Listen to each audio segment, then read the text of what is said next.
A leitura desta semana está em Daniel capítulo 2.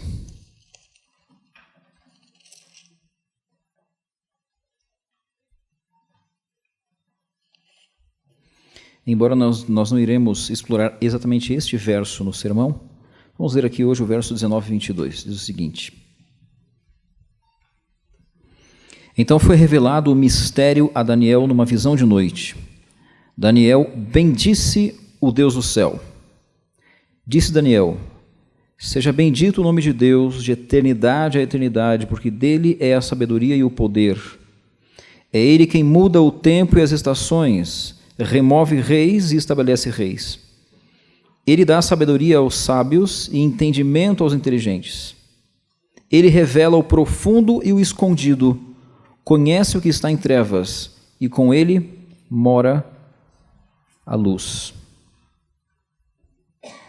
Queridos, como nós já mencionamos, Deus tem nas suas mãos a história deste mundo, mas o nosso grande privilégio hoje é, uma vez mais, entregarmos a história da nossa vida nas suas mãos. Uma vez mais, bom dia a todos. Nós estamos aqui continuando com o tema número 6 dessa série sobre ciência e religião. Ela não se baseia necessariamente em algum livro específico, ela se basearia mais nos nossos estudos particulares sobre o assunto e no comentário bíblico adventista do sétimo dia, volume 1. Eu recomendo que você tenha esse livro, que você tenha essa coleção. E eu gostaria de iniciar então hoje com uma oração e logo mais então vamos para o tema. Pai Celestial, Tu conheces aquilo que nós não conhecemos. Tu conheces, Senhor, todas as coisas e existem informações que não são necessárias para nós. Mas é importantíssimo, Senhor, lembrarmos agora, ao pedirmos a Tua bênção para esse tema, que nos lembremos da afirmação do livro de Deuteronômio, que diz que a nós e aos nossos filhos pertencem as coisas reveladas, mas as coisas que não são reveladas pertencem a Ti. Ajuda-nos, portanto, Pai, a jamais perdermos tempo naquilo que não está revelado, e sim desenvolvermos uma vida de comunhão e estudo sério da Tua Palavra, focalizando aquilo que está, sim, revelado com grandes torrentes de luz para a nossa vida. Em nome de Jesus. Amém.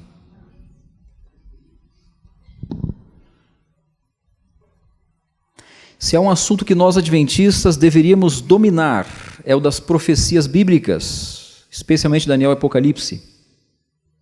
Veja que elas têm uma importância muito grande para nós, uma importância capital para cada um de nós como cristãos. Diz ali o comentário que as profecias deveriam ocupar o primeiro lugar nos pensamentos do povo de Deus.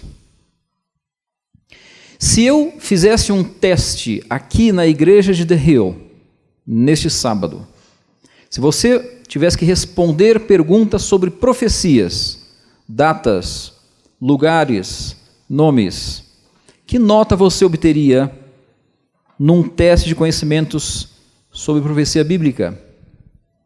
É claro que nós não vamos fazer isso, mas é importante você refletir. Existem adventistas que acreditam que não precisam se aprofundar no conhecimento das profecias bíblicas. Isso é um perigo. Eu quero dizer a você, como pastor, que conhecer a Bíblia é uma obrigação de todo adventista do sétimo dia. Amém? É um must. A gente tem que conhecer a Bíblia. Veja que Pedro escreve aos cristãos e a mensagem dele para nós é muito importante ainda hoje, mais do que nunca. Antes, santificai a Cristo como Senhor em vosso coração, estando sempre preparados para responder a todo aquele que vos pedir razão da esperança que há em vós. Em outras palavras, todos nós deveríamos responder, ou estar prontos para responder por que nós somos adventistas, por que cremos no que cremos. E um extremo ao qual nós não deveríamos chegar jamais é aquele que está descrito em Oséias 4, o verso 6. É uma afirmação bastante dramática. E ali então o profeta, ele registra o seguinte: o meu povo perece por falta de conhecimento. E a minha pergunta hoje é: chegaremos a esse ponto crítico? Esse é um extremo ao qual nenhum de nós jamais deveríamos chegar. No final do tema desta manhã, nós vamos concluir que você até pode não conhecer alguns detalhes, mas se eu e você não conhecermos a Cristo de maneira pessoal, pereceremos por falta de conhecimento.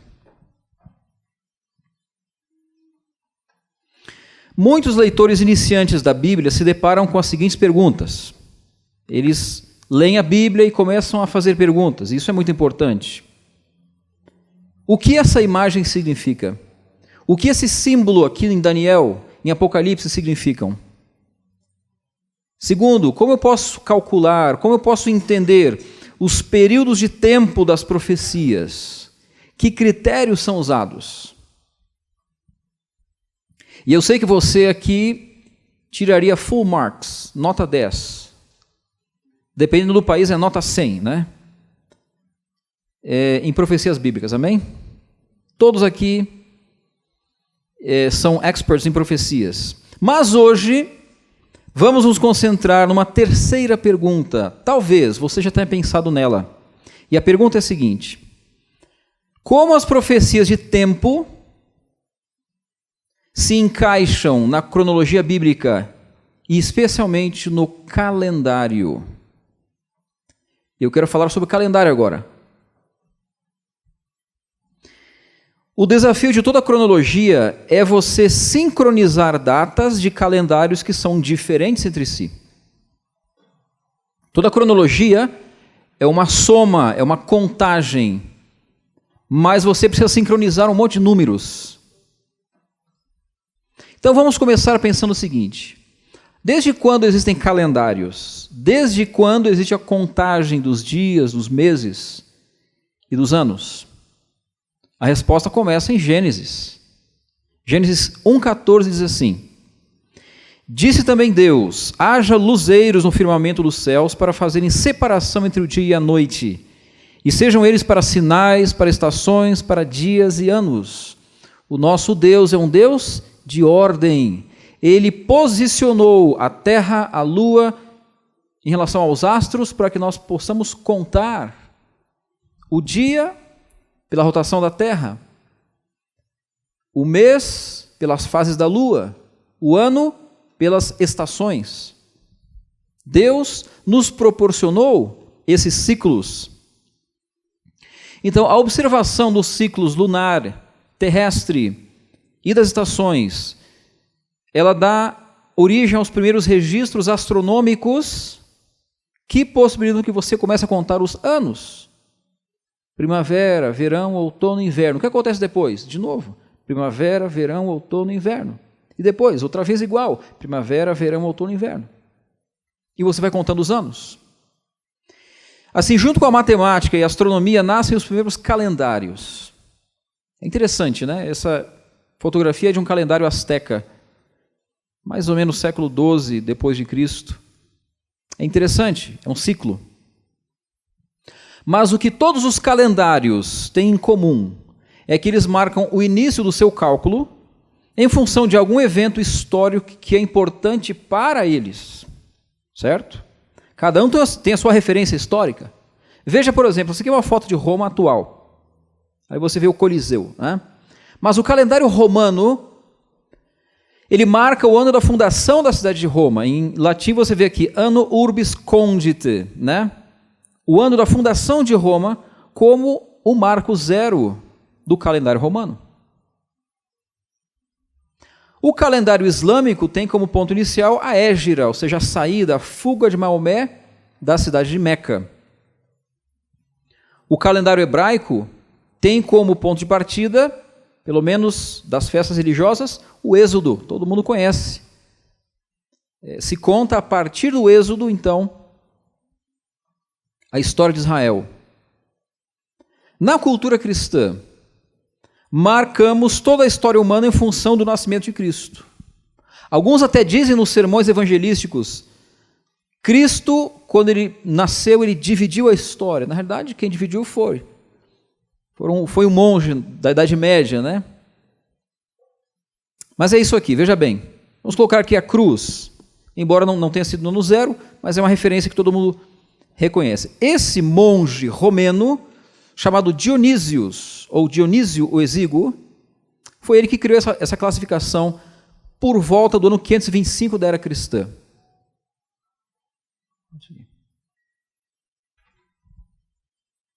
Por volta do ano 525 da era cristã. Agora, é interessante entendermos que a contagem astronômica é diferente da contagem cronológica. Na contagem astronômica, os anos antes de Cristo são contados matematicamente como números negativos.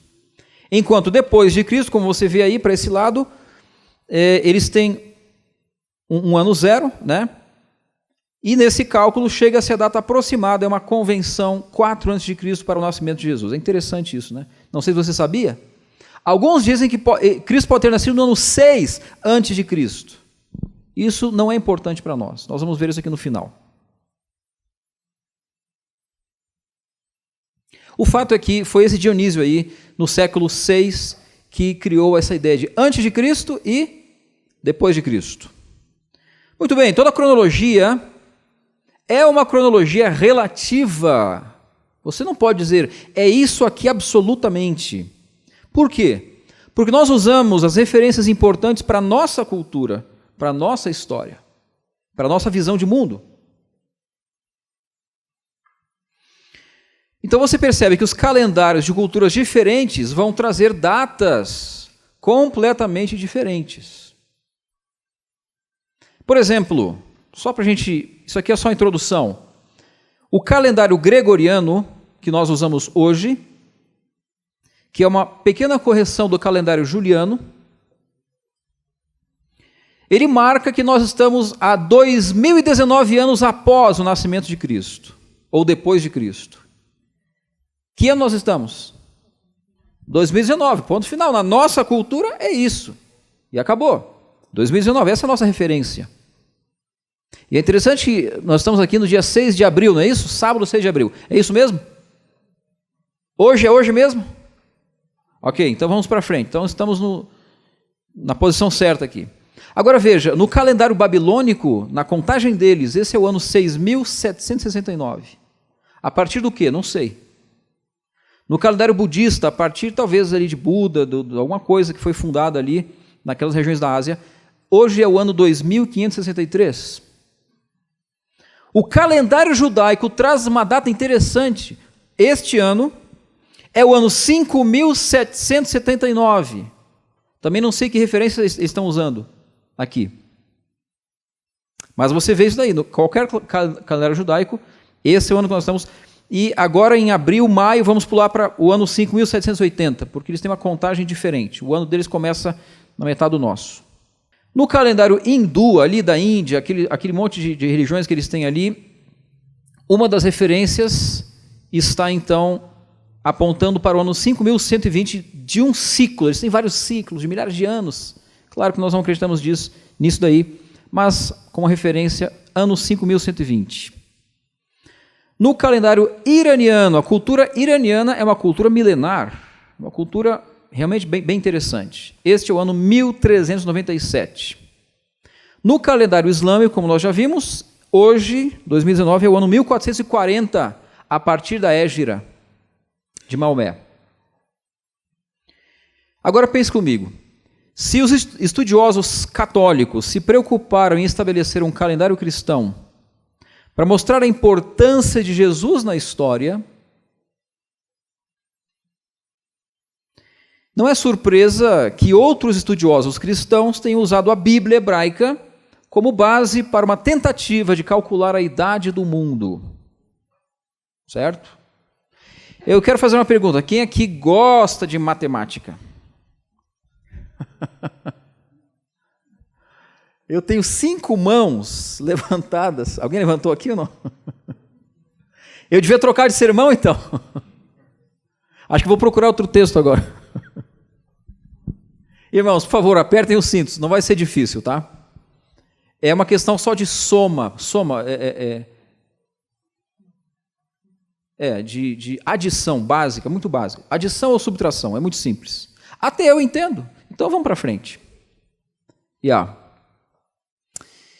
Então, veja que a referência que as pessoas usam para tentar calcular essas coisas está na genealogia dos patriarcas, especialmente entre Adão e Noé. Quem já leu as genealogias na Bíblia? Deixa eu ver as mãos. Isso aqui não é possível que só 5 tenham lido. Aí sim. Ok, estamos chegando perto. Ok.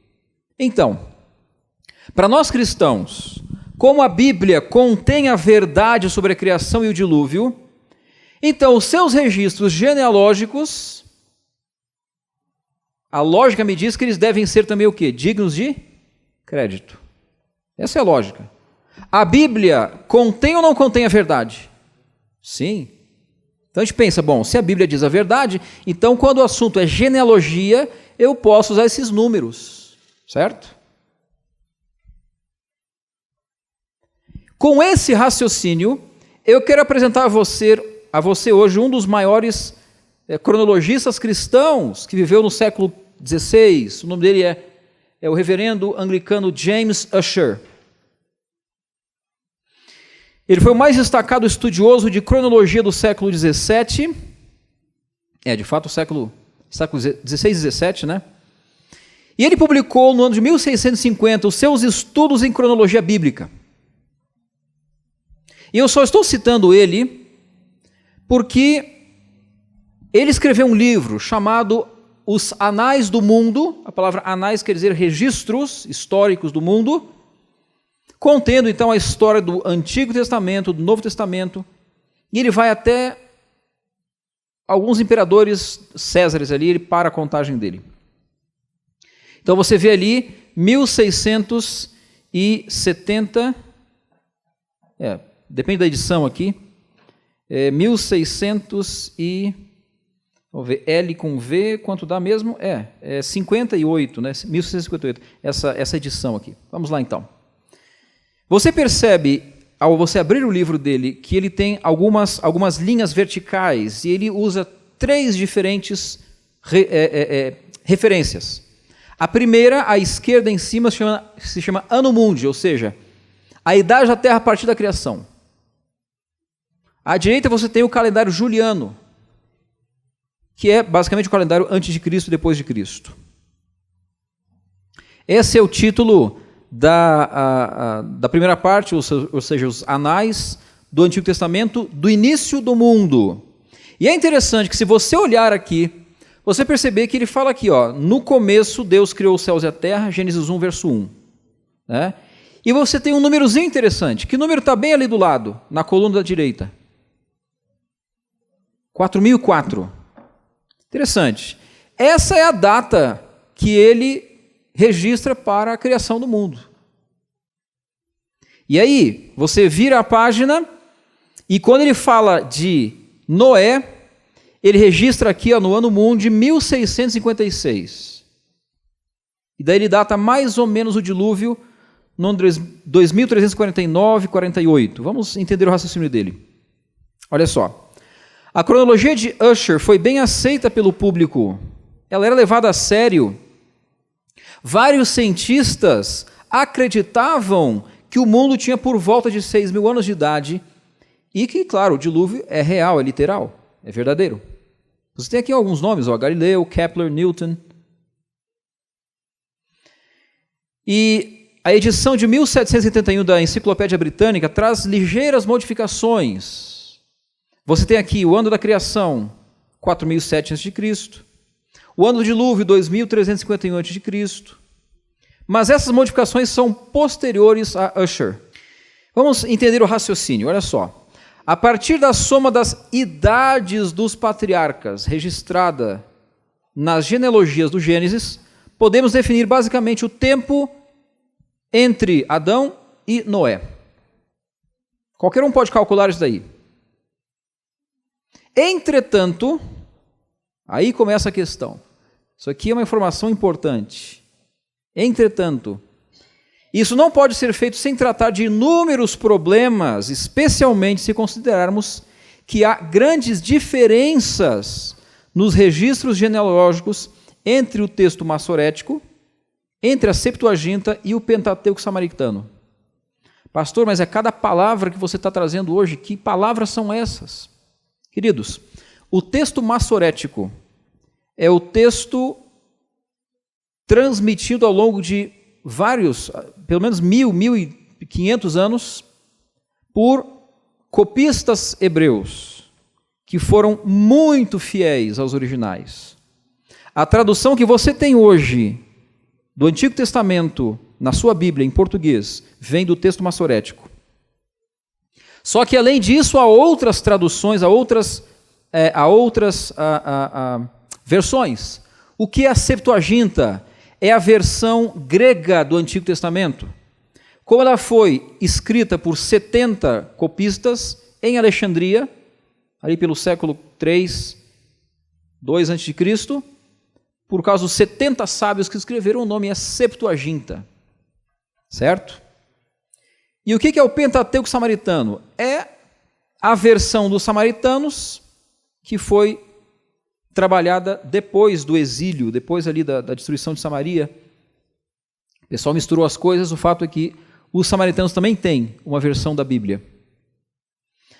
Se você analisar a diferença de idade, veja só, entre a criação e o dilúvio, você tem no texto massorético 1656 anos, certo? Você consegue ver daqui, ó, entre a criação e o dilúvio, texto massorético é o valor que nós temos, que a nossa Bíblia nos proporciona. No Pentateuco samaritano são 1307 anos, é bem menor. Mas se você compara com a Septuaginta, que é a versão grega, o pessoal deu uma exagerada. Você tem 2.242 anos entre Adão e Noé. Né? E aí você tem entre o dilúvio e Abraão também uma diferença. 300, 900 anos. Em outras palavras, você não pode ter certeza realmente das datas. E você percebe que Ussher não usou o calendário hebraico para fazer os seus cálculos. Porque se você pegar a data de hoje, vamos dizer que ali para maio, junho já seja o ano 5.780. Tira 2019, você vai chegar ao nascimento de Cristo, ao ano zero, entre aspas. A data da criação antes de Cristo, né? Que seria 3.761 antes de Cristo. Então tem uma diferença aí de 243 anos. Você está me acompanhando mais ou menos a ideia? Que bom que ainda estão respirando, olha aqui. Como então esse rapaz chegou à data da criação e do dilúvio? Eu olhava para os cálculos dele e dizia, eu não consigo calcular isso. Como é que esse rapaz conseguiu fazer isso? E eu não consigo fazer isso. Bom, queridos, aí está o pulo do gato, né? Eu quero dizer para você que esse rapaz foi considerado uma autoridade, mas não é mais uma autoridade hoje. Por quê? Porque ele se baseou numa questão que não tem base nenhuma. Veja comigo. Esse estudioso anglicano usou como ponto de partida, veja bem, a ideia de que o mundo foi criado 4.000 anos antes de Cristo.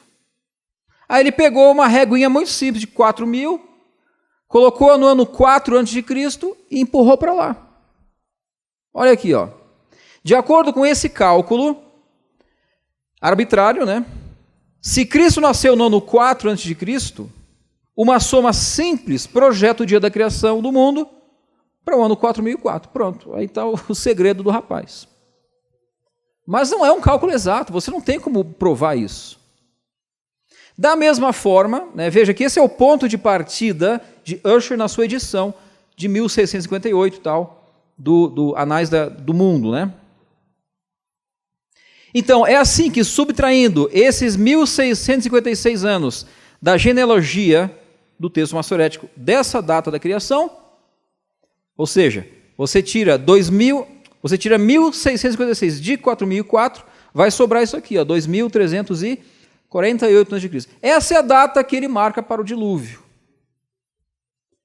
Isso era interessante para mim, mas depois que eu percebi essa jogada, eu falei, não, peraí, realmente é complicado o negócio aqui. Ele está partindo de uma ideia que não tem nenhuma base. Mas você já deve ter escutado essa ideia. Olha só, de onde veio essa ideia? E aí o comentário bíblico adventista diz o seguinte: James Ussher localizou de forma arbitrária a data da criação e colocou o ano 1, o ano mundo número 1, na noite anterior ao dia 23 de outubro, no ano de 4004 a.C., ou seja, 4.000 anos antes do nascimento de Cristo, o qual ele datou em 4 a.C.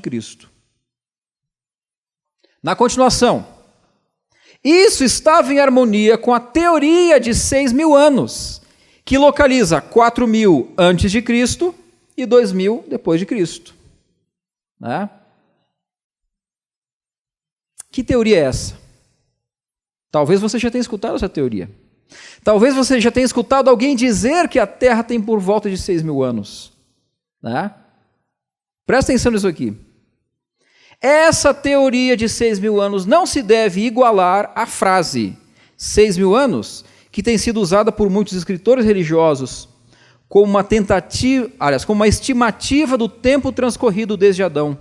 Em vez disso, essa teoria é uma teoria o quê? Profética. Eu pergunto,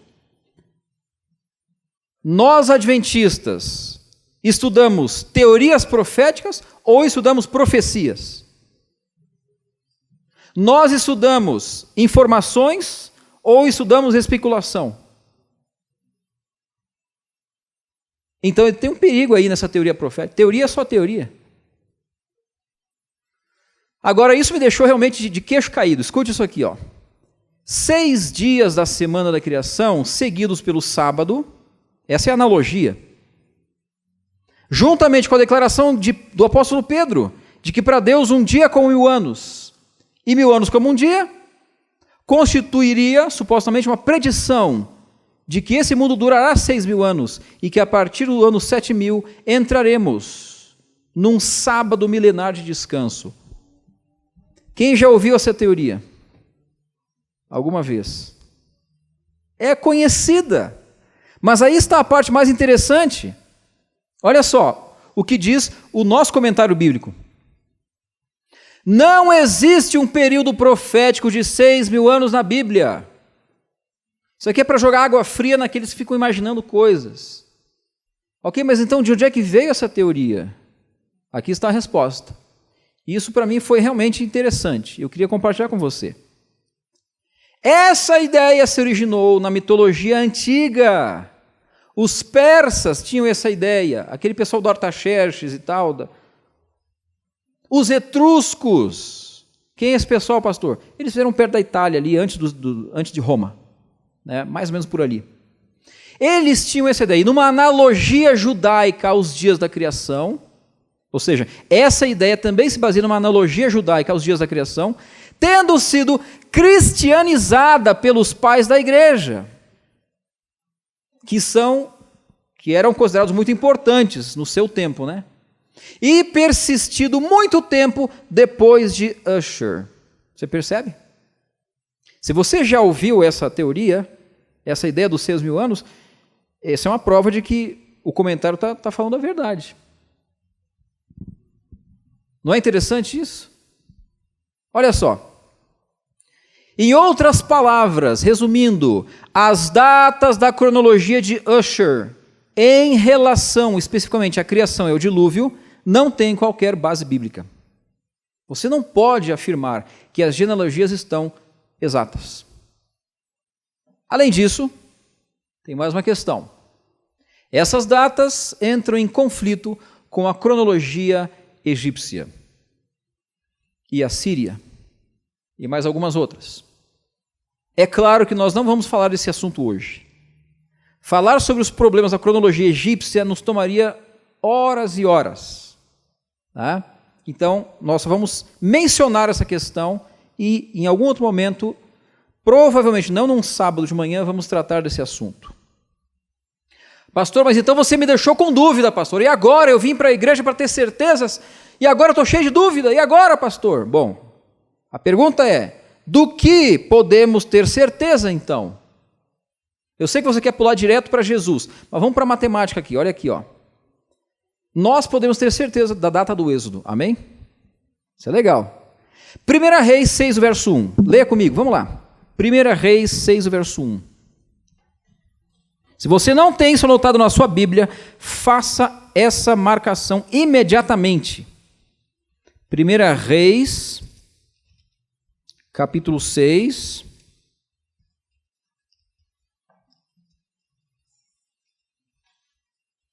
O verso 1. Vamos achar aqui na Bíblia. Eu vou ler aqui. No ano 480, depois de saírem os filhos de Israel do Egito, Salomão, no ano 4º do seu reinado sobre Israel, no mês de Zive, que para eles é o segundo mês, para nós é o mês de maio, começou a edificar a casa do Senhor. O que você aprende com isso? Que se você souber a data do 4º ano de Salomão, você chega à data do... Aliás, é para cá, né? A data do Êxodo.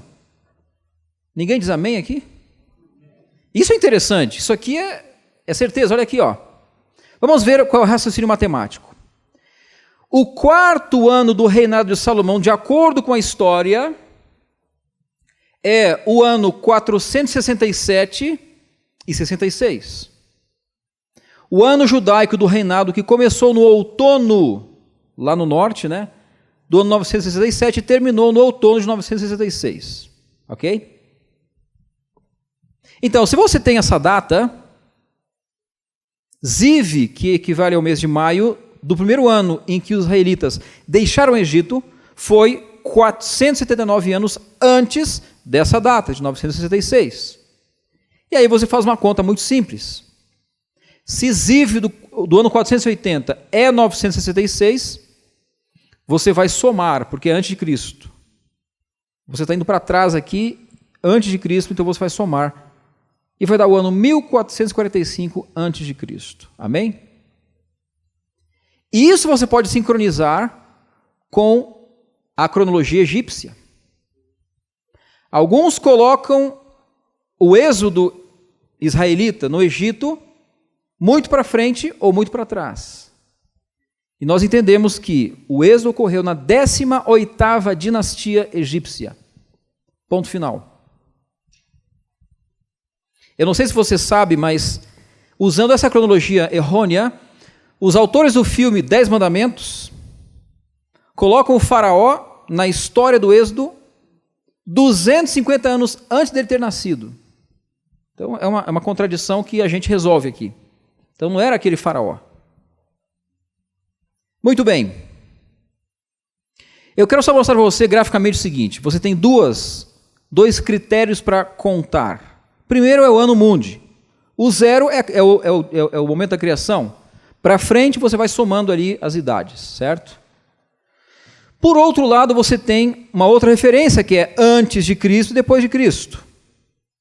Evidentemente, tudo que é antes de Cristo você vai andar para trás. Tudo que é depois de Cristo é uma contagem normal daqui para frente, do 0 em diante. Agora veja, então, graficamente, se você sabe que foi no ano 966 a.C., que era o 4º ano de Salomão, então você soma 480 e você vai chegar, então, à data do Êxodo, 1445 a.C.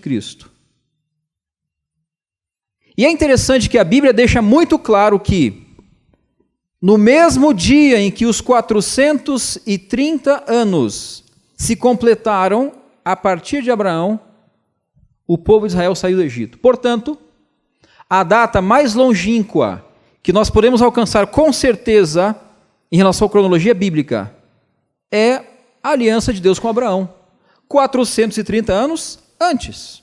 Portanto, isso dá a você aí, basicamente, essa data, 1875 a.C. Tudo que você for avançar para lá, além disso, é especulação. Você não tem como garantir essa questão. Ok? Eu espero que tenha ficado claro para você através desse gráfico. A questão é que nós temos um período, uma incógnita. Você não sabe quanto tempo passou desde o dilúvio até Abraão. Você não pode ter certeza. Você não sabe. Então não dá para você juntar as duas referências. Você não liga essa ponte. Ela não se liga em ponto nenhum. Pastor, mas então você veio aqui para me deixar mais confuso. Não. Vamos ver do que mais nós temos certeza. Ou do que mais podemos ter certeza. Vamos continuar. Olha só. Primeiro, a erudição adventista coloca sua atenção em outros períodos cronológicos. Esses sim são relevantes para nós. Amém? Você não vai encontrar nenhum adventista que diga, não, eu calculei aqui e consegui. Não, não, não. Não perca tempo com o que Deus não revelou. A nossa atenção é com a cronologia que vale a pena. Quero dar um exemplo para você. O Dr. Edwin Thiel, eu não sei se é essa a pronúncia, ele publicou este livro, isso aqui é uma edição mais atual, dos anos 80, mas em 1951 ele publicou a sua tese de doutorado, na qual ele resolveu o problema das dinastias israelitas. Esse rei veio depois daquele e tal. Ele falou o seguinte, existe um período de corregência, na qual o pai reinava junto com o filho. Então você consegue o quê? Encolher a cronologia dos reis de Israel e fazer caber com os outros registros históricos do mundo. Isso foi uma grande contribuição para a cronologia do Antigo Oriente Próximo. E até hoje, a maioria dos assiriólogos aceita os cálculos de Thiel a respeito dessa cronologia. Quem são os assiriólogos? Especialistas em história dos assírios. Depois ele publicou um outro livro, que eu não sei dizer para você a diferença, né? Uma cronologia dos reis hebreus. Agora tem uma outra dupla aqui. Você tem aqui, ó, Siegfried Horn e também um coautor, Lin Wood, que publicaram em 1953. Essa aqui é uma edição também mais nova, mais atual. Mas em 53 eles disseram, não, é o seguinte, ó. A cronologia do livro de Esdras, capítulo 7, interessa para nós. Isso é importante para nós. Por quê? Alguém aqui pode me dizer o que é que está escrito em Esdras, capítulo 7? Muito bem, ali está o decreto de quem? De Artaxerxes. Está registrado na Bíblia. Esdras, capítulo 7. Ele fala, agora o povo de Israel pode ir lá, voltar, reconstruir o templo. E é esse terceiro decreto que vale. Vale para quê? Para a nossa contagem das profecias. Olha só, o livro trata com seriedade uma cronologia que fundamenta solidamente a datação registrada em Esdras capítulo 7, que é usada por nós como o início da contagem das 70 semanas de Daniel capítulo 9 e das 2.300 tardes e manhãs de Daniel capítulo 8. Amém? Isso são estudos sérios da Igreja Adventista, em cronologia. Então o que eu quero dizer para você é o seguinte, o nosso foco não está nas perguntas não respondidas. O nosso foco não está nas questões obscuras. O nosso foco começa, como você vê ali, naquela data que pertence a um bloco cronológico sólido. Um bloco cronológico sólido. Não tem dúvida sobre isso. Então veja isso aqui, ó. É ali que começa a contagem das 2.300 tardes e manhãs e das 70 semanas. Não é em nenhum outro período que você não tem certeza. Segunda informação importante, nenhum cálculo de cronologia ou calendário afeta qualquer um dos períodos proféticos da escatologia bíblica. Eu queria mostrar para você da seguinte forma, olha só. Compare, você tem ali uma faixa amarela e uma azul, certo? Veja ali na tela. A faixa amarela representa o período profético. A faixa azul representa o quê? O calendário que nós usamos convencionalmente.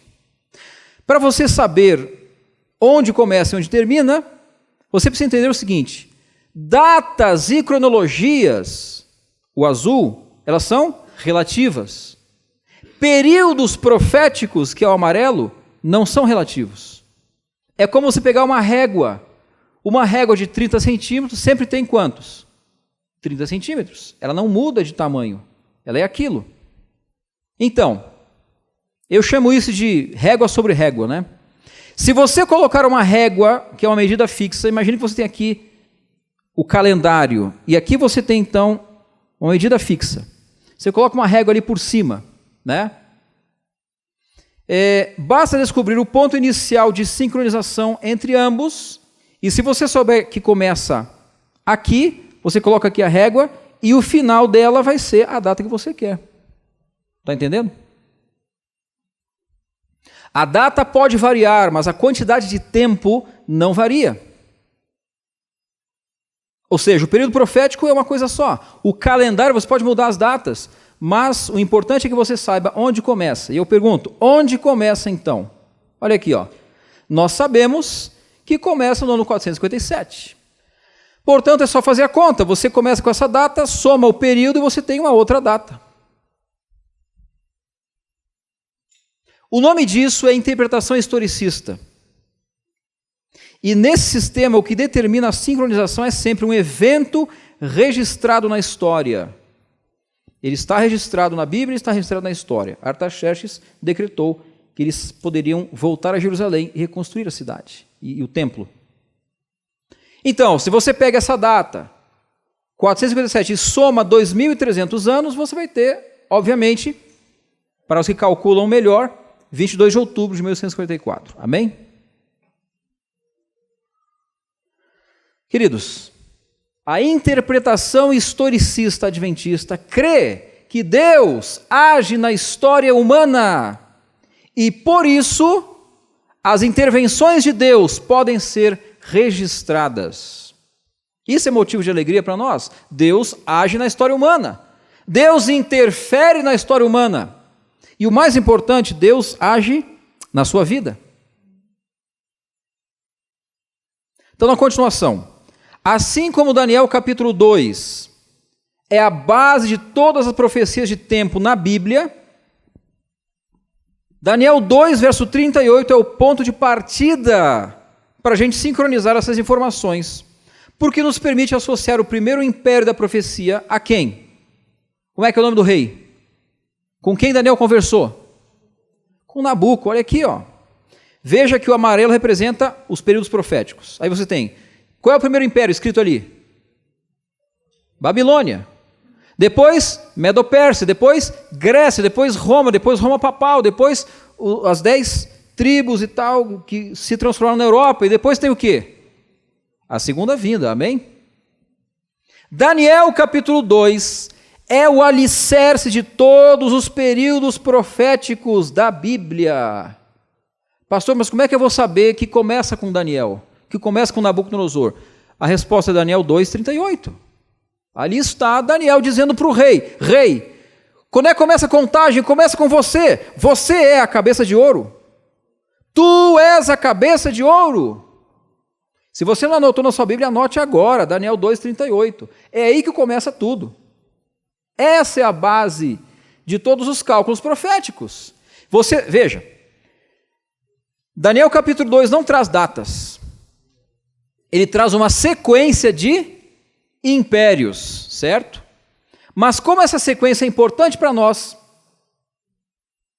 todos os outros períodos proféticos estão inseridos dentro de Daniel capítulo 2. Tanto é que nós estamos aqui, ó, entre o mundo moderno da Europa e tal, e a segunda vinda. Nós estamos bem aqui. Não terminou ainda. Se percebe a relevância de Daniel capítulo 2? Tudo que nos interessa como adventistas está dentro desse período. E nada mais. Não está ali a data da criação, a data do dilúvio, a data do nascimento de Jesus. Isso não interessa, queridos. Não é importante. Então, se você quiser ser um pouquinho mais exato, quando é que foi a conversa entre Nabuco e Daniel? Foi no ano 603 para o ano 602 a.C. É só uma curiosidade um detalhe histórico aí, né? Terceira informação, terceira lição que a gente toma desse assunto. Nenhum período profético depende de pontos obscuros de cronologia. Dá para dizer amém ou não dá? Isso é bom. A gente está caminhando num terreno sólido, num terreno firme. Veja, olhando, mostrando aqui no gráfico, você percebe que a partir do ano 457 é que nós contamos, é a partir daqui que nos interessa realmente as profecias bíblicas. Daniel capítulo 2 começa ali no ano 603, 602, né? Então, todos os períodos proféticos defendidos pela teologia adventista se firmam em blocos sólidos. Não está aqui no meio, no vazio, está num bloco bem sólido de história. Certo? Repetindo, nenhum período de tempo está alicerçado em períodos obscuros, variáveis ou inseguros. Pelo contrário, quando nós falamos de profecia, ou profecias escatológicas, estamos pisando em terreno firme. Isso é motivo de alegria. E em quarto lugar, você já sabe disso, mas vamos só lembrar de uma coisa que é importante também. Pense comigo aqui, ó. Se a gente se deixa levar por esse raciocínio de que o mundo tem 6.000 anos, foram 4.000 antes de Cristo, 2.000 depois de Cristo, qual é a tentação que você tem? Marcar datas para a volta de Jesus, baseado nessa ideia. Queridos, presta atenção na questão 4. A Igreja Adventista do Sétimo Dia nunca marcou datas para a segunda vinda. Nunca! E eu mostro para você na história, olha aqui, ó. Quem marcou as datas? Quem foi? Foram os mileritas. E embora o nosso cálculo também aponte para 22 de outubro, eles associaram essa data à segunda vinda. Aí que está o erro. Após o grande desapontamento, outros grupos se concentraram em refazer os cálculos e marcar novas datas para a segunda vinda de Jesus. Mas, presta atenção, o grupo bem pequeno, você tinha ali Joseph Bates, você tinha ali Ellen White, amigos dela, James White, você tinha Hiram Edson, eles não se conheciam a princípio, mas eles foram trocando correspondência, cartas, artigos de revistas. O grupo que deu origem ao que hoje é a nossa igreja não se concentrou em refazer os cálculos, e sim em compreender a natureza do evento que aconteceu no dia 22 de outubro de 1944. Amém? Todos os outros movimentos que começaram a remarcar datas não existem mais. Não existe mais. Eles acabaram com o tempo. Mas essa igreja, queridos, que se baseia na palavra de Deus para crer naquilo que acredita, nós estamos aqui hoje. Então, veja bem, escute bem isso aqui, ó. A Igreja Adventista do Sétimo Dia ainda nem existia durante o movimento milerita. 18 anos depois, 19 anos depois, foi que a igreja foi fundada. Olha aqui, ó. Depois de 9 anos de pesquisa, de investigação séria da Bíblia, quando eles reuniram, então, as crenças fundamentais da Igreja Adventista, apenas em 1863 é que a nossa igreja oficialmente foi o quê? Foi organizada. Você percebe? Essa igreja aqui nunca marcou datas para a segunda vinda e não vai marcar. Nunca houve um esforço oficial da Igreja Adventista no sentido de marcar datas ou oferecer novos cálculos para a segunda vinda de Jesus. Qual é o princípio que nos rege, meus irmãos? Qual é o marco estabelecido por Jesus, não por ser humano, mas por Cristo? Mateus 24, 36. Mas a respeito daquele dia e hora, ninguém sabe. Nem os anjos dos céus, que são criaturas, nem o Filho, que é Criador, senão quem? O Pai. Ponto final. Eu resolvi trazer esse assunto dos 6.000 anos, que é um assunto, é retórico, é interessante, mas ele tem um perigo em si. Não baseie a sua fé em especulação. Baseie a sua fé naquilo que Deus revelou. Quinta liçãozinha. Quando constatamos como as profecias de tempo se cumpriram à risca na história, isso fortalece as nossas convicções como adventistas. Mas, não se esqueça, cronologia não desenvolve a fé. Se você quiser gastar o seu tempo pesquisando, você vai chegar, vai dar a volta e chegar no mesmo lugar, né? O comentário bíblico adventista diz o seguinte: cronologia não é essencial para quê? Para a salvação. Você veio aqui em busca de quê? Hoje? De salvação. E não é o pastor que está pregando hoje que vai te salvar, você sabe disso. É Jesus. Nós estamos aqui para sermos salvos. É isso que nós queremos. Nós queremos a salvação. Então, há detalhes de conhecimentos técnicos que não são essenciais para a salvação. A cronologia não é essencial, mas Jesus é. Então eu quero lembrar a você o texto de Oséias 4. Meu povo perece por falta de conhecimento. Eu não estou dizendo que você precisa agora estudar cronologia, ao contrário, você não precisa estudar isso daí. Mas eu e você precisamos estudar o quê? As profecias da Bíblia. Disso nós não podemos abrir mão, jamais. E tem mais uma coisa. Se tem alguém que você precisa conhecer, querido, você precisa conhecer aí o Joseph Bates, a biografia dele, James White, John Loughborough, você não precisa conhecer Uriah Smith, você não precisa. Mas eu e você precisamos conhecer Jesus. Isso nós precisamos. Então, finalizando. Somente o relacionamento pessoal e diário com Jesus é que fará a nossa fé crescer. Nós precisamos sim do pão da vida, todos os dias, porque somente Jesus salva. Então não se trata de quando, mas de quem vamos encontrar nesse dia. Esse é o nosso foco. Não é matemática, cronologia, não é quando. Se você em algum momento pensou na possibilidade de associar alguma coisa, não perca tempo com isso. Não é quando, é quem. Não se trata de quando, mas sim de quem vamos encontrar nesse dia. Eu pergunto, quem nós vamos encontrar? Olha só o verso bíblico. Eis que vem com as nuvens e todo olho o verá. Claro, tem a parte triste aqui, né? Até quantos o traspassaram, e todas as tribos da terra se lamentarão sobre ele, certamente. Amém. Queridos, Jesus está voltando. Na sequência dos reinos, nós estamos hoje no tempo equivalente aos pés da estátua.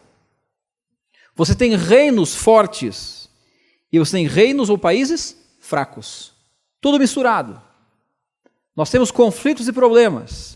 Mas não nos esqueçamos que existe uma pedra que foi cortada sem o auxílio de mãos, e essa pedra virá e destruirá todo o mundo. Deus intervirá na história para dar um basta. Basta de sofrimento, basta de pecado, basta de desespero, basta de injustiça. Essa é a função da pedra cortada sem o auxílio de mãos. E essa pedra, ela cresceu, se transformou numa grande montanha que encheu o quê? Uma partezinha pequena da terra? Metade da terra? Não, queridos. Toda a terra. Toda a terra. Não adianta sabermos que Deus instaurará o seu reino em todo o mundo se eu e você hoje não entregamos todo o nosso coração ao Rei dos Reis. Então, últimos detalhes aqui. Para onde é que você está olhando?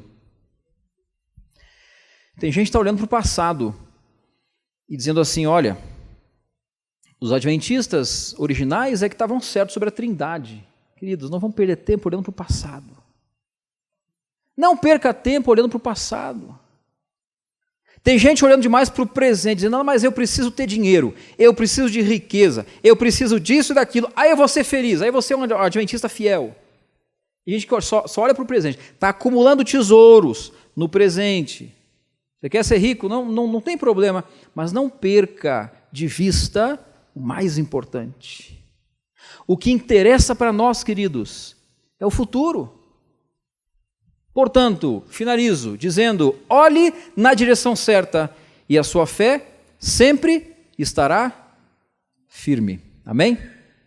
Que Deus abençoe você e que você hoje tome a decisão de olhar na direção certa. Que Deus o abençoe.